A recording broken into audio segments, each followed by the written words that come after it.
Imagine a world where humanity festers in layers, from a toxic abyss to spires that kiss a poisoned sky. In the depths, countless souls toil in perpetual darkness. High above, a select few revel in opulence beyond comprehension. This is Necromunda, a factory world of untold billions living and dying in the shadow of industry and indifference. On this hive world, power is hoarded by the few, privilege is paid for in blood, and pain is the currency of daily life.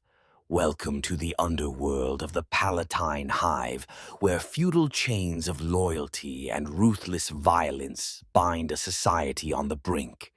In this second episode, we peel back the layers of Necromunda's brutal social hierarchy, from the gilded cruelty of the Spire elites to the lawless depths of gangland in the Underhive. Prepare to meet the masters and the downtrodden, and witness how an entire planet's social order is built on power, privilege, and pain. The Hive's great spires rise miles into the toxic clouds, gleaming like cruel needles above the filth. At the pinnacle sits Lord Helmar, tyrant and patriarch, ruling for millennia with an iron fist. Far below, gang bosses and guilders scrap over the table scraps of power, while billions of workers cling to life in rusted warrens. Necromunda's hierarchy is not just a structure, it's a battlefield, an ecosystem of oppression and ambition.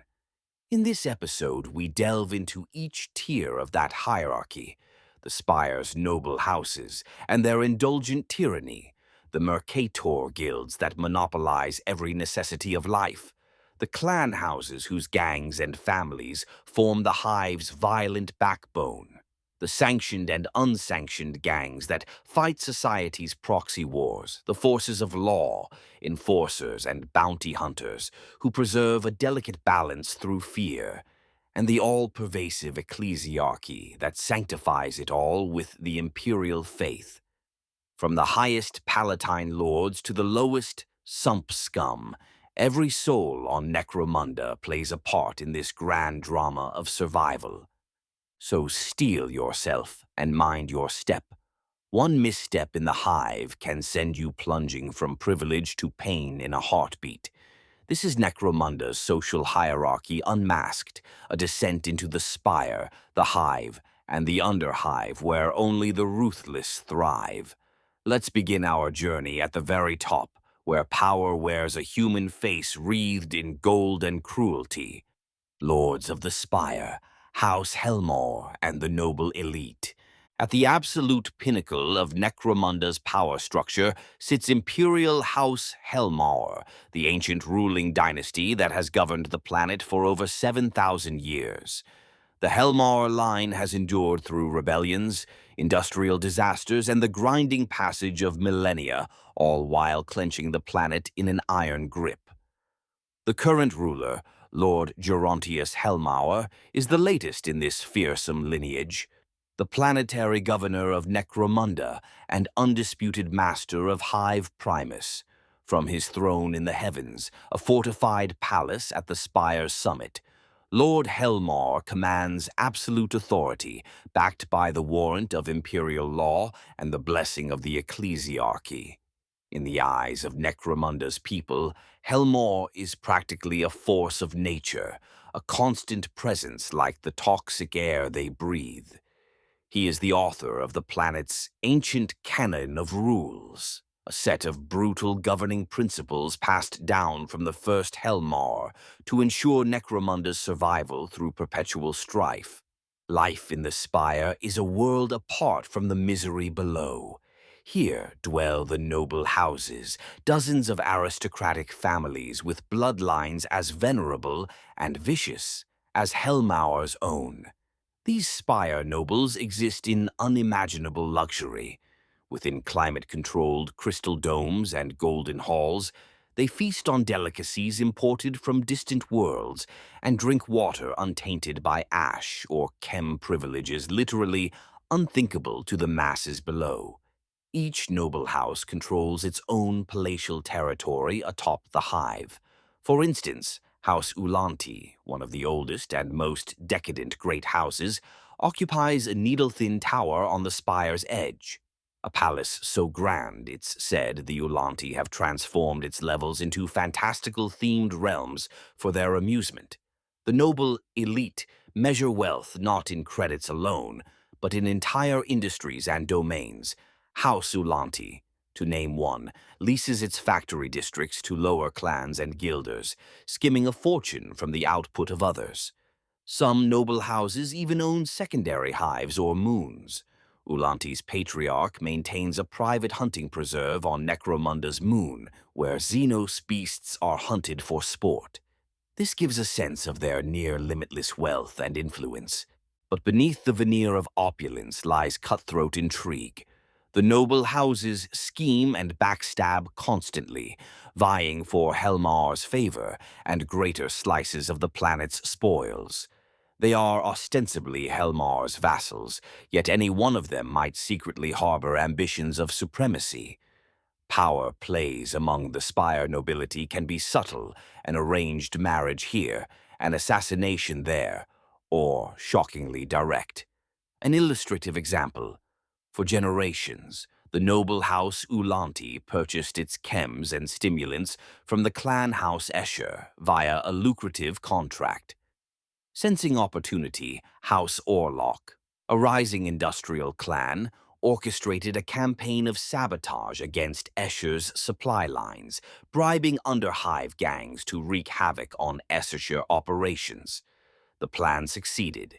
Escher's performance faltered, and Ulanti transferred the contract to Orlok, enriching one house at the expense of another.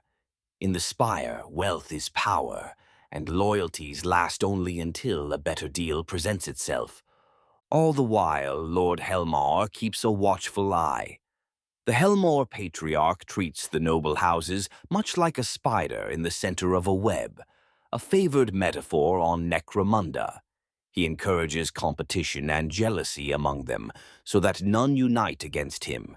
Each noble house owes fealty, in theory, to Helmar, paying hefty tithes and gifts for the privilege of their status. Yet Helmar is not above pruning the aristocracy. Any house that grows too bold or defiant can meet a swift and ghastly end. Fallen houses litter Necromunda's history. Once proud families erased from the Spire and cast down into infamy by Helmar's decree. The lucky ones are merely stripped of titles and exiled. The less fortunate become rebel lords with high bounties on their heads, hunted for sport by sanctioned killers. To cross Helmar is to invite extinction. For those nobles who toe the line, life remains a debauched dream. In these uppermost tiers of society, decadence knows no limits. Organs are replaced and youth prolonged by expensive rejuvenat treatments. Narco-stims and cocktails of chem are consumed as casually as recaf. Indeed, without illicit drugs, the ruling elite could not extend their lives or enjoy their excesses. A hypocrisy we'll revisit when we discuss the guild's narco trade. The Spire's denizens treat the lower classes as playthings and pawns. It's not unheard of for a bored noble scion to don an exotic powered suit and descend on a Spire hunt, stalking human prey in the Underhive for sport. In fact, among the high houses it's a tradition. Young nobles prove their mettle by venturing into the lawless depths in small teams called Spire Hunter Gangs, slaying Underhive gangsters or mutants for trophies. If they survive, they return as celebrated adults, ready to take their place in the family. If they die, well, that's one less heir to contend with. The hunted Underhivers, of course, are given no warning or mercy. To the nobles, the lives of commoners are as cheap as the ash that chokes the hive's lower levels. In summary, the Spire elite of Necromunda live in splendor drenched in blood. They are far removed from the miseries below, yet their every whim and whisper sends ripples down the hive. House Helmar and the noble houses form the apex of the feudal pyramid, commanding the loyalty of all beneath them, either by oaths or by fear. They exploit the production of the Hive city, profiting off the labor of billions, and in return maintain a tenuous order. Thanks to the Hellmaw dogma that Necromunda must be allowed to war with itself, these lords encourage the lower factions to struggle and fight, as long as it never threatens their own lofty perch. It is a delicate balance of self-interest and suppression, and bridging the gap between the lofty nobility and the countless workers are the figures we'll discuss next, the Guilders, the merchant barons who oil the gears of this dystopian society. The Mercator Guilds, masters of necessary evils. Beneath the nobles but above the commons of the Hive lie the Mercator Guilds, a cartel of merchant families collectively known as the Merchant Guild of Necromunda. If the noble houses are the lords, the guilders are the landlords and brokers, controlling the vital necessities of life and commerce across the planet. Officially chartered by Lord Hellmore himself, each major guild holds exclusive rights over a critical resource or service, enforced by law and jealously guarded. In short, the Mercator Guilds run monopolies. No water flows, no food paste is distributed, no fuel burns, and no corpse is recycled without their say-so. Over centuries, the Merchant Guild has cemented itself as the middle layer of power in Necromunda's hierarchy. They stand between the Spire nobles and the clan houses, mediating trade and ensuring that even when the clans are at each other's throats, commerce continues. This role emerged out of necessity. In a world where gang wars can erupt over a handful of bullets, someone neutral had to guarantee that the lights stay on and the factories keep humming. The guilds assumed that role and prospered immensely from it. They broker deals, negotiate truces when needed, and take a hefty cut of every transaction that passes through their hands. It is often said that credits are the one true god in the mid-hive, and the guilders its priesthood. Each guild is known by its high Gothic Mercator title, though hivers commonly refer to them by plainer names. Some of the most feared and powerful guilds include Mercator Nautica, the Water Guild. This guild controls all water supply and purification, from the rationed drinking water in worker habs to the coolant in hive manufactorums. The Water Guild's markup is on it. They can turn entire districts thirsty overnight to punish disobedience. Water Guild agents, often called Water Guilders, travel with armed escorts, guarding tanker convoys and filtration plants with lethal force. In a hive where the very air is poison and water is life, their power is existential. Mercator Pyros, the Promethium Guild. The Promethium Guild monopolizes fuel promethium, coal, synth fuel, sump gas, any combustible that keeps Necromunda's furnaces lit. If a generator runs or a vehicle moves, it's because of a deal with Mercator Pyros. They extort steep prices and tolerate no theft. Gangs that siphon fuel from guild reservoirs quickly find themselves marked for death. The guild's logos, a stylized flame, is both a mark of quality and a warning of the burning retribution for crossing them. Mercator Geld, the Guild of Coin. Despite its name, this guild's concern is more than currency. The Guild of Coin functions as Necromunda's Department of Transportation and Commerce combined. They manage trade routes, freight haulers, the massive ash trains that crawl between hive clusters, and the flow of credits. Every toll road and cargo lift likely pays tribute to coin guilders. In practice, Mercator Geld ensures Hellmaw gets his cut of all the hive's business. Guild of Coin caravans heavily armed crisscross Hive City, and woe betide any gang foolish enough to raid one without official backing. Doing so would be an unsanctioned crime against Hellmar's economy, a line even most gangs won't cross lightly. Mercator Pallidus, the Corpse Guild. Perhaps the grimmest guild of all, the Corpse Guild is tasked with handling the dead. On Necromunda, the deceased are a resource to be harvested, processed into corpse starch to feed the living, or rendered into chemical components. Mercator Palladis agents, called Undertakers colloquially, collect cadavers from the Hive's charnel houses and battlefields. They turn death into sustenance. It's said the Corpse Guild never lets a body go to waste. Hive workers literally eat the flesh of their dead in the form of Corpse Guild corpse cakes, a practice both pragmatic and grotesque. The Corpse Guild's monopoly is absolute. Even the bodies of executed criminals are sold to them by the enforcers.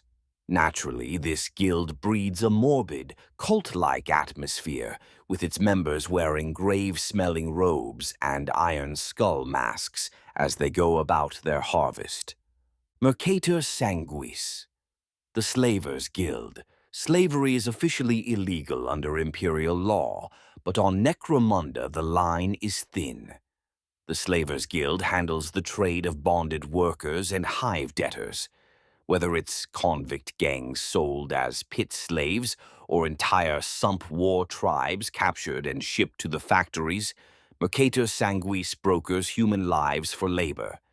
They brand slaves with guild marks and send them to toil in mines, rad zones, or even off-world. The guild exists with Helmar's blessing. It provides a steady supply of expendable workers for the most dangerous jobs, quietly labeled indentured servants, to appease imperial authority. Other guilds? There are dozens more, each vital in their own niche. The Electro Guild, Mercator Lux, controls power grids and illumination. They can plunge a dome into darkness at will. The Iron Guild, Mercator Munda, manages the flow of ore and metals to the foundries. There's even a Chrono Guild, Mercator Horologists, that literally keeps the clocks and work shifts on schedule. In a place where natural light doesn't exist, timekeeping is serious business. From the Air Guild, Mercator Temperium, ensuring breathable, if rank, air in the upper levels, to the mysterious Guild of Oaths, Mercator Veritas, which deals in contracts and oath bonds. Virtually every aspect of Necromundan life is administered by some guild. The guilds derive their authority directly from House Helmar's charter, and they pay for that privilege handsomely. It's a symbiotic relationship. Helmar needs the guilds to keep the hives running and to mediate the clan house feuds, while the guilds need Helmar's protection and legal backing for their monopolies. In terms of social standing, guilders rank below the Spire nobles, but well above the average citizen. They are often as fabulously wealthy as minor nobility, and just as flamboyant. A water guild magnate might wear a suit of refractor-fielded armor adorned with aquifer sigils, while a coin guild master may surround himself with bodyguards and servo skulls that carry ledgers and strongboxes. Their courts in the mid-hive can be as lavish as any lord's, albeit always with a practical mercantile bent. No guilder ever truly forgets the bottom line. Yet the guilders walk a razor's edge. They prosper by playing all sides, but if they are seen to favor one house too openly, they could become a target. Their charters can be revoked by Helmar in a heartbeat should they overstep or threaten the balance of power. There are whispers of guilders who grew too independent, perhaps smuggling Xenos tech or skimming from Helmar's share, and found themselves made examples of. The lucky ones get a quick execution. The unlucky might be turned into servitors, mind-wiped cyborg slaves, destined to labor forever in the dark. For the most part, though, the Merchant Guild keeps the great web of Necromunda running. They ensure that even as gangs war and houses feud, the lights stay on, the furnaces burn, the water flows, and the corpse starch rations get distributed. They take their cut, of course, a cut in blood and coin, but without them, the hive would collapse into anarchy or simple starvation. In Helmar's grand design, the guilds are both exploiters and enablers, masters of necessary evils to prop up an inherently cruel system. Now that we've seen the lofty heights of power, the lords and the guild masters, let's descend one tier further. Below the guilds and nobles stand the massive clan houses, the great factions that make up the bulk of Necromunda's population and industry. It's time to meet the houses whose names are spoken with equal parts fear and pride in every hive dome. Goliath, Escher, Orlok, Vansar, Delak, and Cawdor. The six clan houses, industry, war, and clan loyalty. Life in Necromunda's Hive City is defined by which clan house claims you. These six great houses, sometimes called clan houses or Hive City houses, are sprawling factions that each control significant territory, manufactorums, and populations in Hive Primus and beyond. They are the engine of Necromunda's industry and the backbone of its society. Each has its own culture, specialty, and brutal internal hierarchy. While we'll explore each house in depth in the next episode, for now we'll sketch how they fit into the grand scheme and how they govern themselves from within. Each clan house functions like a feudal empire within the larger feudal world of Necromunda. They are vassals to Helmor, in theory, and many owe certain duties or tithes to the noble houses or guilds, but they also fiercely guard their autonomy and pursue their own agendas. They are rivals and occasionally outright enemies to one another, yet none can be allowed to utterly destroy another. The balance of power is maintained by constant push and pull rather than total war, a balance Helmauer ruthlessly enforces from above. Think of the clan houses as both crime families and corporate conglomerates rolled into one, each with a stranglehold on particular trades or products. House Goliath, House Escher, House Orlok, House Vansar, House Delak, House Cawdo. These six houses make up the vast majority of Necromunda's populace. Virtually everyone in Hive City belongs, or is indentured, to one of them. The houses provide what meager protection and identity a hiver can claim. A family, a crew, a cause. In exchange, the houses demand total loyalty, and they own their people's labor and lives. Every clan house is essentially a massive conglomerate of industrial operations and gang territories. For example, a Goliath might spend his day toiling in a furnace plant and his night fighting for his gang in the sump pit fighting arenas. Both roles ultimately serve House Goliath's power. An Ashir might concoct stims in a lab by morning and knife a rival in the evening, all in service to her house. Internal power structure. Each house has a leadership that emerged from its own gang legends.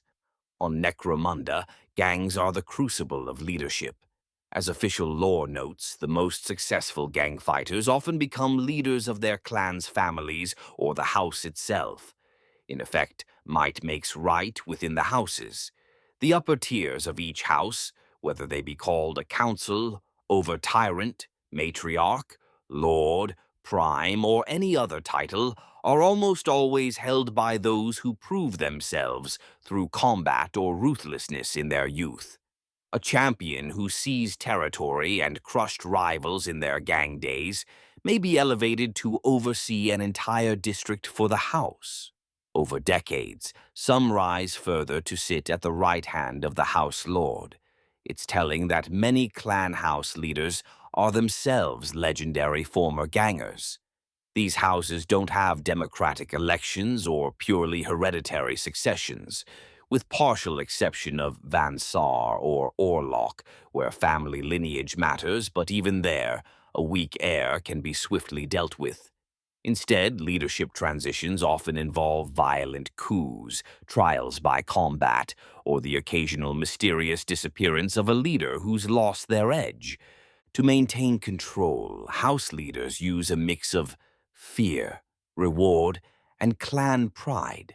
They reward loyal gangs with better weapons or territories to plunder. They make gruesome examples of betrayal.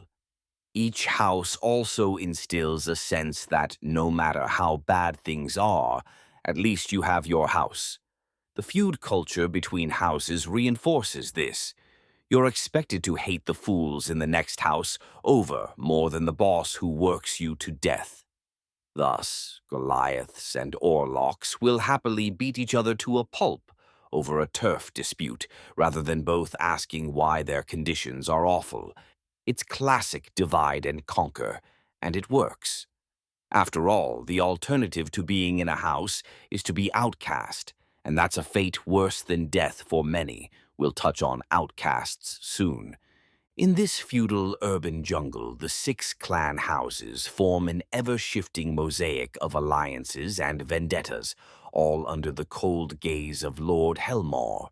They fight each other constantly in small-scale wars called gang wars or shadow wars for resources and revenge.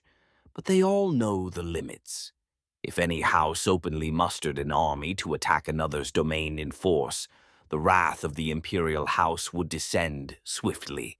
To avoid that, they fight proxy battles using their gangs as pawns, a sanctioned outlet for aggression. And so we come to the next layer of this hierarchy. The gangs themselves, the street-level power structure that keeps the whole hive teetering between chaos and order. Gangs of the Underhive, sanctioned violence and the shadow economy.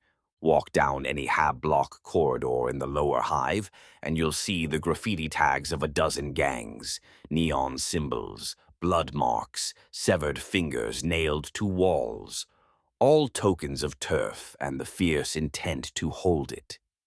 Gangs are ubiquitous on Necromunda. The term gang itself is broad. It encompasses everything from disciplined house-sponsored warbands to half-feral packs of mutants in the sump. As the saying goes, on Necromunda everyone is in a gang. Some just don't know it yet. The entire social order has a place for these gangs, paradoxical as that might sound. Rather than outlaw all underworld violence, House Helmauer's doctrine actively permits, even encourages, a certain level of internecine warfare among the lower classes. It's a pressure valve and a proving ground. Controlled violence keeps the hives productive. Better the gangs spill each other's blood than revolt against their masters. Sanctioned versus unsanctioned. A crucial distinction exists in Necromunda between sanctioned conflict and true crime. The great clan houses sanction their gangs to fight over turf, settle scores, and perform tasks beneficial to the house. These sanctioned gang battles are an accepted part of life, a form of localized warfare that everyone knows and expects. If a Goliath gang and an Orlock gang shoot each other to bits over control of a chem still, well, that's clan business as usual, as long as it doesn't threaten key infrastructure or kill important guild personnel. Helmar's forces often turn a blind eye. In fact, constant gang feuding is described as a fundamental aspect of life on Necromunda. It's practically a sport, with the hive's population morbidly entertained by news of which gang is on top this week. These house-aligned gangs serve multiple purposes. They protect their house's territories and holdings from encroachment. They secure resources, be it a water source, an archaeotech find, or a lucrative racketeering ring for their house. They also act as the informal militia and tax collectors in their turf. A gang leader might demand tribute from local merchants or ensure locals are loyal, or at least too afraid to cheat the house. Importantly, participation in gang warfare is the primary way for ambitious young hivers to climb the social ladder of their house. Victory in the Underhive can translate into promotion in the clan hierarchy. Win enough turf wars, bring in enough loot or glory, and a ganger could become a respected house family leader or even join the house leadership in time.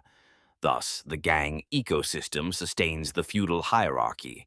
It is both the recruitment pool and the testing ground for future leaders, ensuring that only the toughest, most cunning individuals rise. On the flip side, unsanctioned violence crimes that aren't blessed by a house or that threaten the wider order are treated very differently. For example, raiding a guilder caravan without a house's blessing brands one a true criminal in Hellmauer's eyes because it's not just gang versus gang, it's attacking the economic order.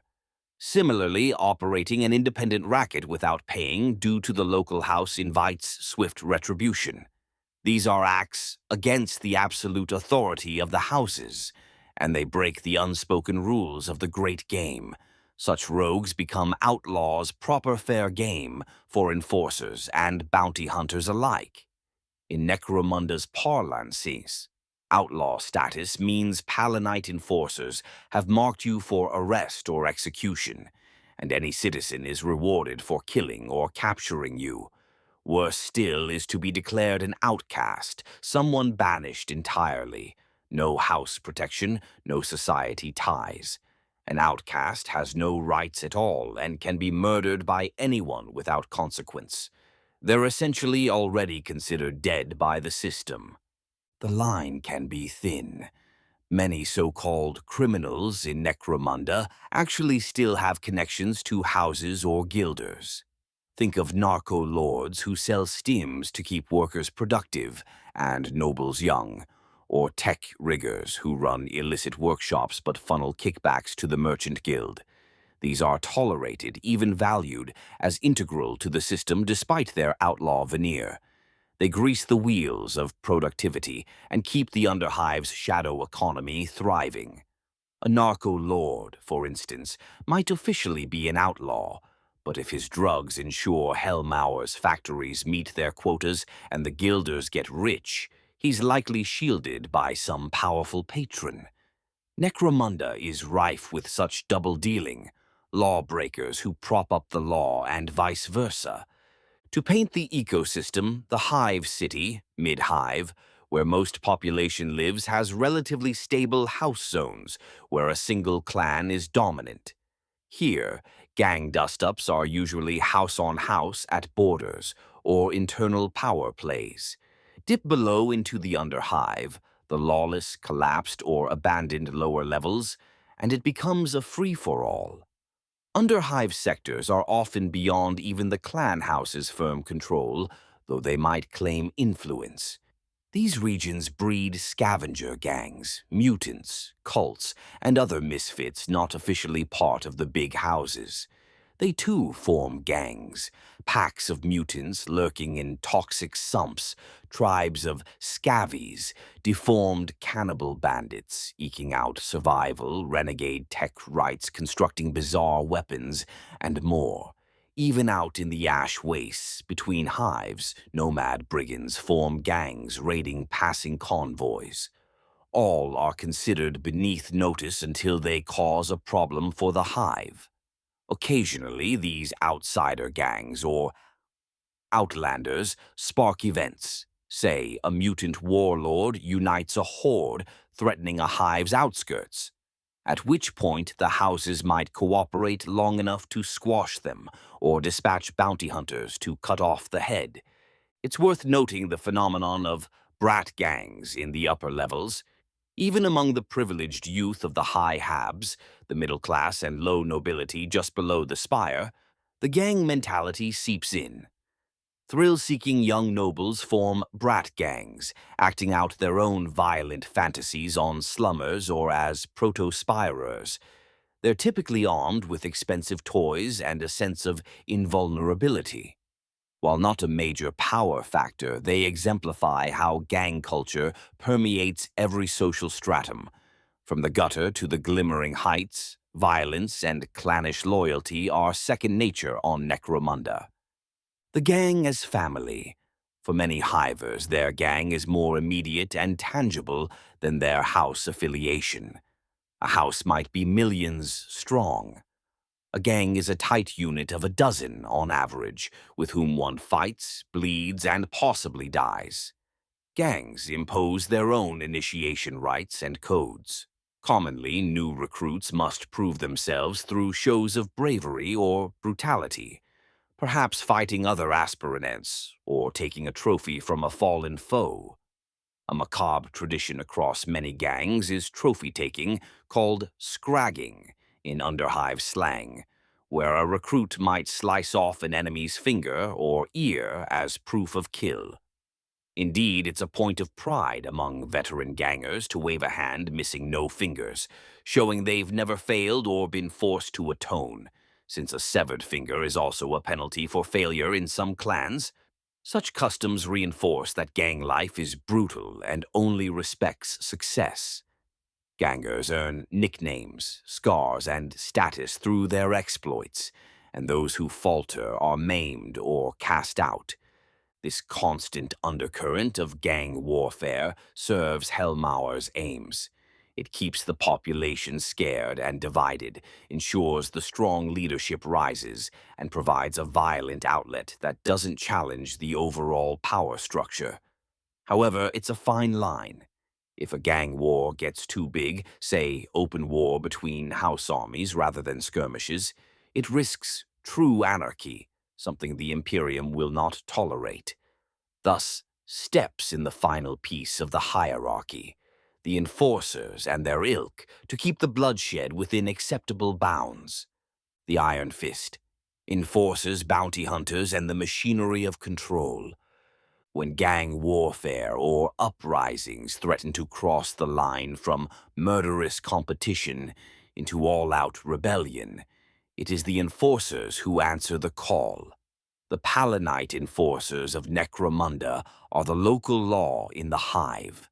Though calling them police is perhaps generous, they are more akin to an occupying army, the mailed fist of House Helmar, poised to smash any who dare disturb the Emperor's peace, or Helmar's order. Clad in heavy carapace armor embossed with the Palanite star, armed with bolt guns, combat shotguns, and power mauls, enforcers are a far cry from the beleaguered beat cops of a planetary city. They are judge, jury, and executioner rolled into one, empowered to deliver instant punishment, usually lethal, to lawbreakers. Origins and role. According to Hive legend, the enforcers trace their lineage back to the time of Necromunda's founding under the Helmar dynasty. The first enforcer marshal was said to be the bodyguard of Martek Helmar, the progenitor of the line. After Martek's death, this guardian formed the original Palanite Watch to enforce Helmar law. True or not, it underscores that the enforcer's primary loyalty is to the imperial house and Lord Helmar himself. They are not there to protect or serve the common populace, except insofar as keeping them productive and obedient. Enforcers operate out of fortified precincts and courthouses in the Hive, bastions of authority amid the sprawl. They rarely mingle with citizens. In fact, enforcer recruits are often drawn from other hives or off-world to prevent local sympathies. They are literally outsiders imposed on the populace to keep them in line. Organization. The Palanite enforcers function as a strict military hierarchy, quite unlike the gangs they suppress.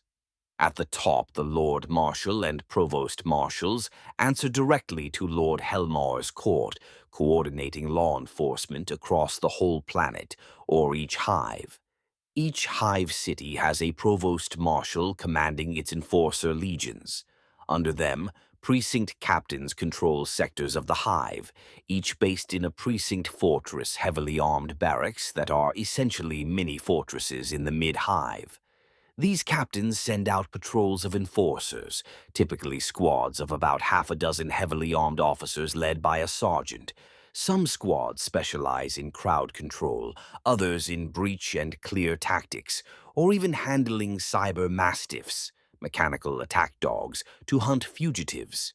The enforcers even have elite subdivisions, subjugators clad in heavier riot armor for cracking the toughest gang strongholds, or scrutinators and proctors who investigate high crimes and ensure even the enforcer ranks remain loyal and uncorrupted. Enforcer training is brutal. Recruits are often volunteers taken, sometimes by force, from Hive youth who exhibit strength and initiative traits that, left unchecked, might have made them gang leaders or rebels. These youths are effectively broken and remade in a rigorous academy, stripped of their past identities and drilled to obey the Imperial House above all. The training either forges them into zealous hardline officers or destroys them. The weak don't survive it. Those who do emerge are given new names, a rank, and posted to precincts far from their original home. This ensures that when an enforcer swings a shock maul into a miner's skull, he feels no familial pity. To him, it's just another unruly statistic. Justice, Necromunda style. The enforcers enforce Helmauer's law, which is distinct from fairness or morality. All those ancient feudal rules, including the allowance for houses to war within limits, are part of the code they uphold. So an enforcer patrol is likely to ignore a gang shootout in a bad zone, sanctioned violence, but they will come down like a hammer on anyone caught with proscribed tech or preaching sedition against Helmauer. They also zealously police imperial writ. Heresy, mutation, and forbidden tech, like AI, are top priority crimes that they will not ignore. In cases of heresy or major tech crime, they may even cede authority to the Adeptus Arbites, the Imperial Adept presence, who will arrive to make very public, terrifying examples of the perpetrators. Picture black-armored arbitrators with bolt guns storming a hive level to drag off a whispering cult or torch an illegal cogitator bank. For the average hiver, these events are like distant thunder. Most fear the local enforcer much more, as they're the daily threat. The methods of Palanite enforcers are brutally effective. They maintain checkpoints, conduct raids, and brutally quell riots or gang uprisings. Crowds are dispersed with shotgun fire and gas grenades. Leaders of protests are executed on the spot as a message. If a dome or district fully revolts, enforcers can lock it down, sealing bulkheads, cutting power. The Coin Guild and Electro Guild oblige, and then going sector by sector with flamers and assault teams to restore order. Often this means mass disappearances. Hundreds might be dragged off in chains to interrogation or labor camps, their fates unknown. Public executions are common. The enforcers know the value of fear. They might string up the corpses of captured gang champs or print broadsheets listing the names of those shot for minor infractions, all to remind everyone that Helmar's law is absolute. One could be killed for hoarding rations, for missing work shifts, or simply for being in the wrong place during a sweep. Yet, paradoxically, even the enforcers recognize that not all crime can or should be stamped out, only that which threatens stability. Minor vice, local squabbles, and gang-on-gang violence often get a pass as long as guild tithes are paid and the factories meet output. Enforcers will even work with elements of the Underhive when it serves their purpose. It's noted that veteran enforcers in the Underhive sometimes recruit locals, forming watchmen, auxiliaries, or hiring freelance bounty hunters to help hunt down particularly notorious outlaws. These bounty hunters are a colorful lot. Some are former gangers looking to cash in on their violent skills, others are thrill seekers or off-world mercenaries. They operate with a special writ that lets them pursue targets across house boundaries. Bounty hunters might bring in targets alive for a reward, or more often, present a severed head and a stack of identifying papers to claim the bounty. A few infamous names, like Cal Jericho, have become legends for repeatedly taking on the worst the Underhive offers and living to spend the reward. Jericho, in particular, is rumored to be Helmauer's illegitimate son, a scandal the nobles politely ignore while hiring him to do their dirty work. The enforcers also have a darker resource, sanctioner guilds, and penal squads. When a situation is truly dire, say a full-scale uprising or a gang alliance that seized an ammo dump, Helmor can authorize extremes. This might mean bringing in an Adeptus Arbites strike team if there's heresy involved, or deploying Hive scum militias. Basically arming a bunch of desperate locals with stub guns and promising them a bounty to attack the troublemakers first. Cannon fodder to soften a target. In the worst case, there's always the threat of using the Hive's own systems as a weapon, depressurizing a section, flooding it with nerve gas, or turning off the air. Recyclers until everyone suffocates. Necromunda's lords do not shy from exterminating a habitat to snuff out rebellion. They have billions more workers where those came from. Bounty hunters and hired guns. A word more on these freelancers. They are a key part of the ecosystem. Because Helmauer's forces can't be everywhere, bounty hunters fill the gaps. The guilders also employ them frequently to protect caravans or track down thieves who stole guild property. Many bounty hunters have semi-official status. They might flash a token from the enforcers or a sigil from the Mercator Guild that grants them passage and limited authority. In the Underhive settlements, some bounty hunters even become makeshift sheriffs if the locals respect them enough. But more often they are lone wolves or small crews drifting wherever the next big score lies. They bring a semblance of justice, but it's really justice for hire. If you can't pay their fee or post a bounty, they won't bother helping you. This underscores how law itself is a commodity on Necromunda, something to be bought and sold. While the enforcers present the facade of order, it's ultimately fear that keeps Necromunda's societal structure from imploding. Fear of the enforcer's knock at the door, fear of a bounty hunter's crosshair, fear of the unknown horror in the sump if you get exiled. This fear coexists with the other grand fear the Imperium instills, fear of the God Emperor's judgment. And that leads us to the final pillar holding up the hierarchy, the Imperial Creed and the Ecclesiarchy's grip on the Hive's spirit. Faith and fervor, the Ecclesiarchy's grip on the Hive. In a world as dark and despairing as Necromunda, religion is not just opiate, it's oxygen. The Imperial Creed permeates every level of society. The Hive population is taught from birth that the God Emperor watches over them, that their suffering has purpose, and that to die working for his glory is a sacred fate. The Ecclesiarchy, Imperial Church, maintains a strong presence on Necromunda, seeing to it that this doctrine is repeated in endless litanies from the Spire to the Sump. House Helmor, cunning as ever, fully embraces and weaponizes faith. The insignia Imperialis Helmor, the official crest of House Helmor, doubles as a symbol of religious authority on Necromunda. In effect, the ruling house positions itself as the Emperor's chosen governor, a nearly divine mandate. Helmor is sanctioned by both the High Lords and the Ecclesiarchy, so obedience to Helmor becomes a matter of piety. To disobey your lord is not just treason, it's heresy against the Emperor's will. This notion seeps down to the lowest worker. Many genuinely believe the Emperor himself appointed House Helmor to rule, thus the social order is sacred. Throughout the Hive, grand cathedrals and small shrines alike provide places for the masses to seek solace, or more accurately, to be reminded that their misery is virtuous. The cardinals and preachers of Necromunda preach the value of endurance, loyalty, and hatred of the heretic and mutant.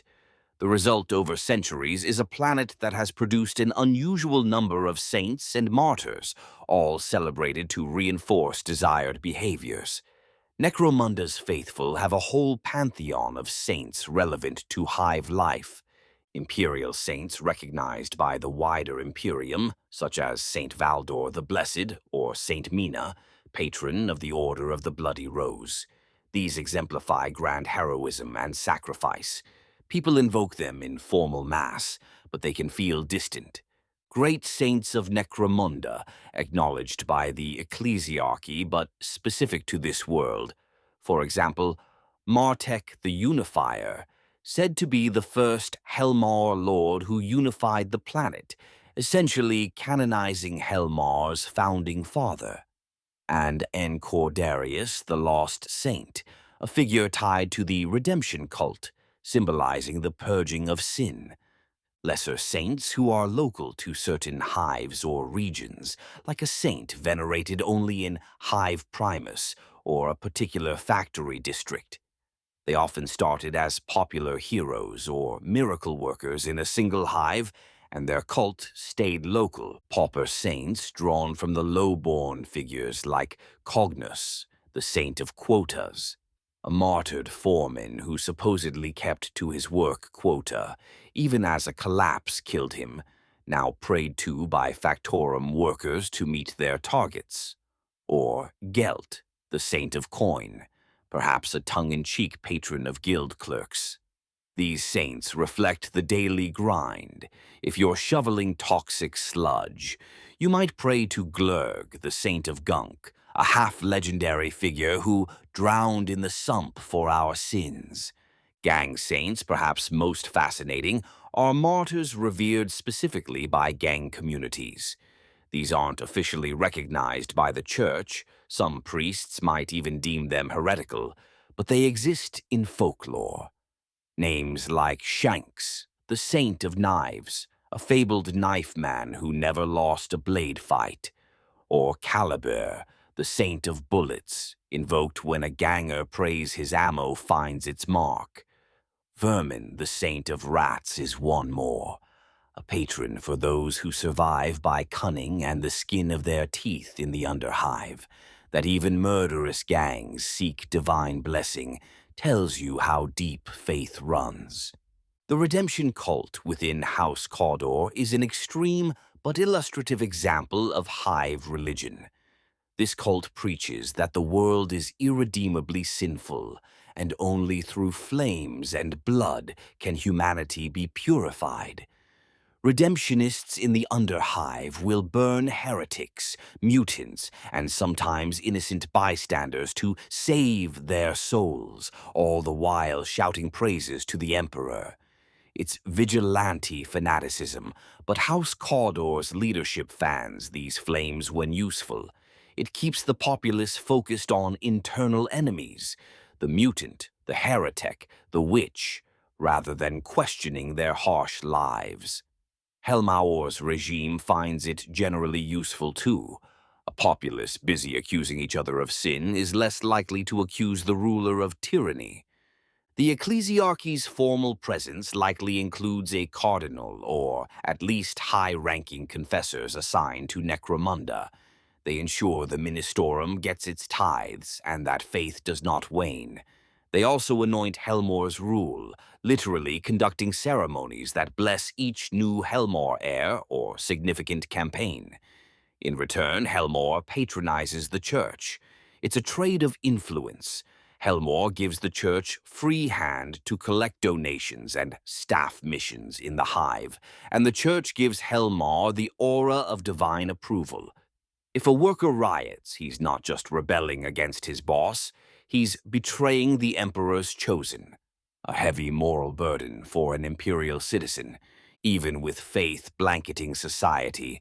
Sometimes desperation breeds heresy. Chaos cults, Genestealer cults, unsanctioned psyker covens. These fester in the cracks of Necromunda. The Corpse Grinder cult, for instance, started among disillusioned Corpse Guild workers who began worshipping the chaos god of blood, reveling in cannibalism.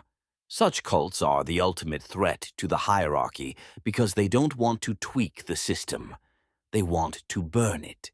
When they surface, it often takes a joint effort of enforcers, house militia, and sometimes even space marines, the Imperial Fists, maintain a recruitment fortress on planet, after all, to exterminate them.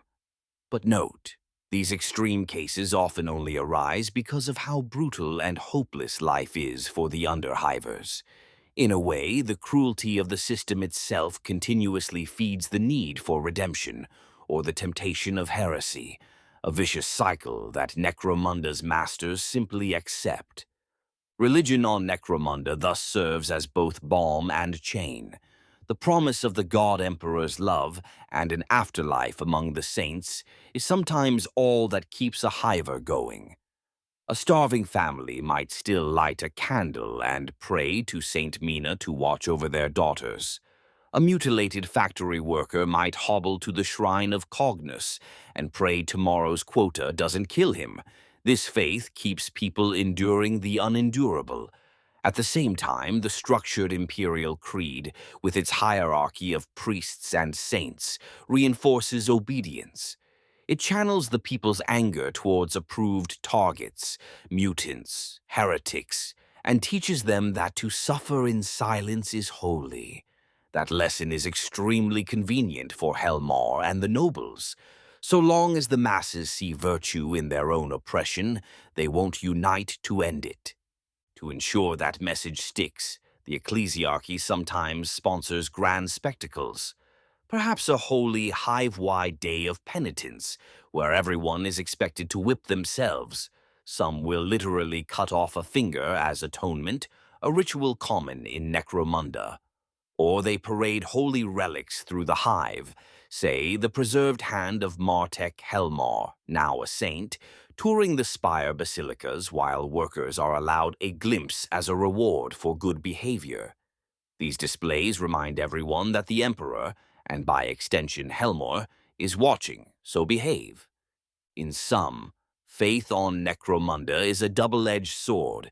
It offers hope to the hopeless, but more importantly to the regime, it is the invisible leash on the populace's soul. The Emperor's name is invoked to justify all inequality. The nobles are noble because the Emperor wills it. Your guild fees are righteous tribute. Your boss beating you is correcting your sinful sloth. And if you have nothing, well, the meek shall inherit the galaxy. Just not this millennium. It's a cruel joke, but billions cling to it because often it's all they have. Privilege and pain, life in the hive and the ties that bind. Having dissected each layer of this hierarchy, from the Spire lords to the guilders, clan bosses, gangs, lawmen, and priests, let's step back and look at the whole picture. Necromunda's social order is essentially feudalism on overdrive, a human hive ecosystem carefully engineered to be self-regulating through strife. Every level oppresses the one below it, and is oppressed by the one above, in a chain that leads up to Helmar, and above him, ultimately, the Imperium and the Emperor. The genius, or horror, of it is that each group also needs the others to survive, even as they hate them. Consider the daily life of a mid-hive manufacturum worker. He wakes from his hab cubicle, cramped, overcrowded, to the klaxon of the great horologium, Necromunda's central clock that dictates all shifts, a clock sometimes called the Eye of Helmar, glaring down. He attends a morning prayer led by a house Caudor zealot, praising the Emperor and asking for the strength to meet his output quota. Then he trudges to the Factorium assembly line, belonging to House Orlok, for example, where slaved machinery and human toil combine to produce stub-gun bullets. All day he slaves under the watch of overseers. Perhaps one overseer is a burly Goliath employed by Orlok muscle to keep the line in order. The worker knows if he slacks that Goliath's whip or fist will find him. The overseer in turn fears his factory boss, who will dock his ration or send him to fight in the pits if output drops. The factory boss answers to an Orlok House noble who fears looking bad in the quarterly report to Lord Helmar's court, or losing a contract to Van Saar competition. After a grueling 16-hour shift, our worker limps home. On the way, he must pass through a checkpoint where Guild of Coin deputies collect a tariff on his route. The guild must be paid for maintaining the transit rails. After all, he hands over a few hard-earned credits. A painful fee, but refusing isn't an option. The last man who tried is still hanging in a cage as a reminder. Near his hab block, he's accosted by members of the local gang, say an Escher gang controlling this zone under House Orlok's sanction. They demand a tithe for protection. He pays again, some script or a portion of the corpse starch loaf he got as wages. He knows the Escher actually do keep the peace here in a way. If not for them, some outcast scum or drunken scab worker crew might rob or kill lone folk in the alleys. At least the gang, while brutal, has rules and keeps the worst psychos out. Reaching home, he finds his teenage son talking in hushed excitement about maybe joining that gang. It's dangerous. Juve recruits often die. But the family's prospects are so limited, and the gang at least pays in loot and a sense of pride. The father can't outright forbid it. Part of him knows that might be the boy's only escape from a life of total drudgery. Meanwhile, his daughter lights a candle to St. Voltan, praying her sick younger sibling survives the ash-lung coughing fit. If a child dies, the Guild of Corpse will pay a token for the body, enough maybe for the family to eat for a week, a cold calculus that families morbidly acknowledge. This worker's story is one of constant oppression, yet he is entwined in the system. He fears and begrudges the gang, the guild, the house boss. But he also depends on them. If the enforcers came and wiped out the local gang, who would protect the block from the really mad scums? If the guild collapsed, how would supplies reach them at all? If House Orlok wasn't in charge, maybe House Delac or Goliath would take over. Who's to say that'd be better? The devil, you know. Ambition flickers even in his heart. Maybe if he works hard and impresses the overseer, his child might get apprenticed as a technomat, a slightly less deadly job. Or if his son joins the gang and thrives, perhaps one day the boy could become a leader, maybe even an Orlok road captain in the far future. That could elevate the whole family out of the sump. These are the tiny aspirations that keep people going. Slim hope that through loyal service, or their children's advancement, they might grasp a sliver of comfort. For those at the top, life is a different kind of cutthroat. A noble lord in the Spire may not worry about food or shelter, but he constantly fears betrayal by rivals, assassination by a subtly poisoned wine, or a fall from political grace. The Guilders enjoy wealth, but know a wrong move could mean ruin or a one-way trip to the Underhive if Helmar revokes their charter.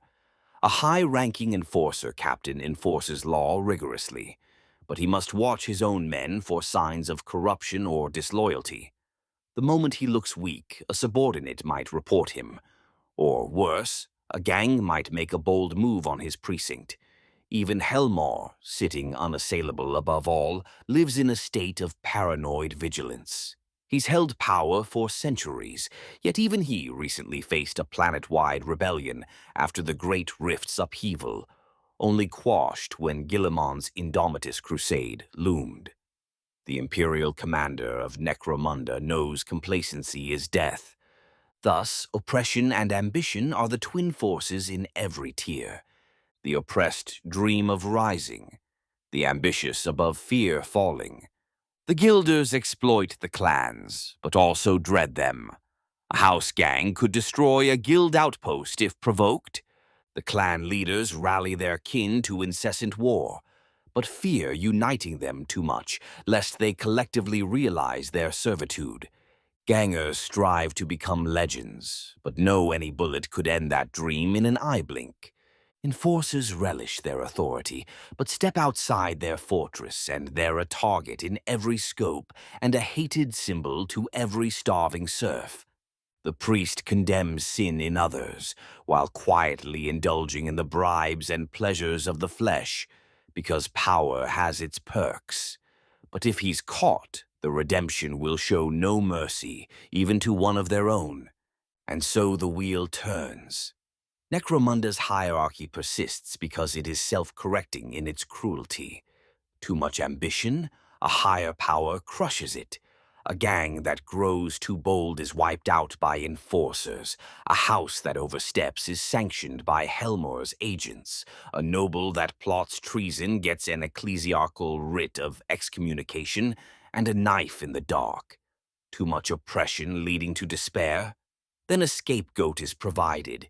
Burn a few witches. Have the enforcers stage a public execution of a heretic ringleader to make the people think justice was done, or let the gangs blow off steam in a big shootout. If starvation gnaws, suddenly the guild announces a one-time increase in ration allowance, likely food seized from somewhere else, in honor of the emperor's holiday, a gesture of mercy to prevent revolt. For the common folk, it's like living under a boot that occasionally lifts just enough to keep them alive, then comes stomping back. Survival is victory for most.